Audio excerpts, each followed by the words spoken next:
What's up, coconuts on a Saturday? You're going to learn a lot about us comics tonight, because that's what we do. We like telling you too much, because you have to listen to it. That's our lives. I learned a lot about myself earlier this year due to a shaving mishap. I learned that beards are exactly like Spanx. Yeah. Guys, every now and again, you have to take them off to realize just how fat you are. It's uncomfortable. And guys, if your lady's looking at you right now, do not shave. That's what she's telling you right now. Don't do it. It's true, you can learn a lot about yourself doing silly things. I walked past a mirror and I realized that I'm a 6. I learned that about myself. Okay, that's not the punchline. That's rude to laugh at me there. No, because if it was a 6 out of 10, I'd be bragging. That's above average. That'd be fine. That's not the case. I walked past a mirror and I realized I am literally shaped like a 6. This is my life. I don't know what to do. I walked past and the mirror gut shamed me. That's what happened in that moment. That's what happened. I've had friends try to help with this. They say things like, Jeff, you know you can just eat less to work out more, right? And I'm like, you guys could care about my feelings and shut up more, right? Because that sounds nice. I don't need that negativity in my life. I've got that one friend that tries to help too hard, He's that one friend, he's like, Jeff, you got to work on your core. Jeff, you got to work on your core, right? And here, I don't know what a core is. I don't know. I know 2 things that actually have a core. Apples and the earth, all right?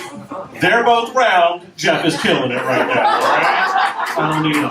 Thank you. Slapping it up for the gut. It's a mess. It's a mess.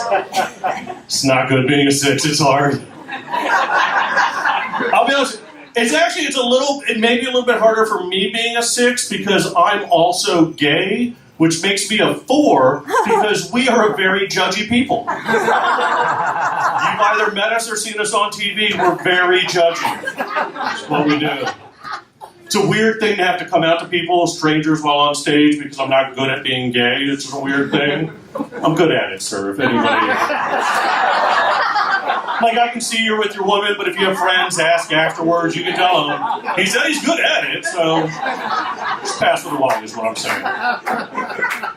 But I'm not, people don't tend to guess me as gay is the issue. So it's always a weird thing when I come out. Because not that anybody's been upset, which has been nice, but I get a lot of surprised. I get a lot of they're just impressed at how far I got in the ranks, it seems, right? I'm a gay spy when I come out to people. Every time I have the conversation, I'm 00 homo in that moment.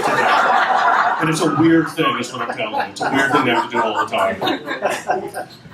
It's weird. And it's hard to come out to people all the time, because, every time you come out, you get labeled. That's a thing. Every time you come out, you get labeled. I can't tell you how many of my friends have me in their phone right now as Gay Jeff.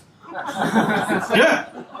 Yeah, now listen, I'm not saying that's a hate crime, but, that's a hate misdemeanor, right? I'm just saying it's not necessary. It's not necessary. It's true, you get labeled, and that label follows you and follows you. I'm in a relationship, I got married, but, you don't know him. He could be a horrible person. You have no idea, but thank you. It's kind of you. He could be. He has one. But I got married. I got married as you do, but not according to some of my friends. No. We got gay married is what we did, right? Because that label follows you. My husband and I never have sex. We only have gay sex, apparently. I never watch porn at home, but I do watch a lot of gay porn. That's the thing. And then my husband and I never go out to eat anymore. All we do is go out to brunch all the time now. It's just the labels. They follow and follow. The first of the month's coming around the corner, and that gay mortgage payment is gonna be late. I'll tell you. That's just gonna happen. There's no two ways about that. It's weird. I will say this about my husband because he's not here. Let's talk about him. It's a weird thing because my husband's making me homophobic, which is a weird thing to admit to people. But we're there. Let's get through it. here's the weird thing. I love doing comedy. I do comedy as much as I can. I travel for comedy. I'm on the road. And every time I come home, though, he has, like, new things he wants to do, right? Like, I'm out traveling. I want to come home and relax, but he's got, like, a list of stuff he wants to try to get done around the house. Right. Like, projects we're never going to finish. Like, he wants to do things. I want to relax. I'm afraid to go home right now, all right? I'm literally terrified to go home. I'm homophobic right now. I'm pretty sure I'm using that right? I'm pretty sure. I love that joke, but I know for a fact I'm doing nothing for my cause doing that joke, right? Because, like, somebody's going to leave the club and be like, Gay Jeff convinced me I'm homophobic too. And that helps nobody. But I'll tell you, I had to come out to my parents, I got parents, that was fine. I got progressive parents, they were fine. Everything was great there. They were disappointed, is the word I'll use. They were disappointed because this is the gay that they got, people. This is, you're looking at it. Yeah. No, I came out to my parents, and my mom went, oh, okay. We got beige glitter. That's what we got. That's cool. Because, like, if you have to have glitter in your life, you want it to be colorful and sparkly, but this is it. Like, my mom looked at me early on and went, you're never helping with fashion. That's obvious. And I shouldn't admit this to you because there could be gays in the room, but I cannot quote a line from the Golden Girls to you, and I'm apparently supposed to.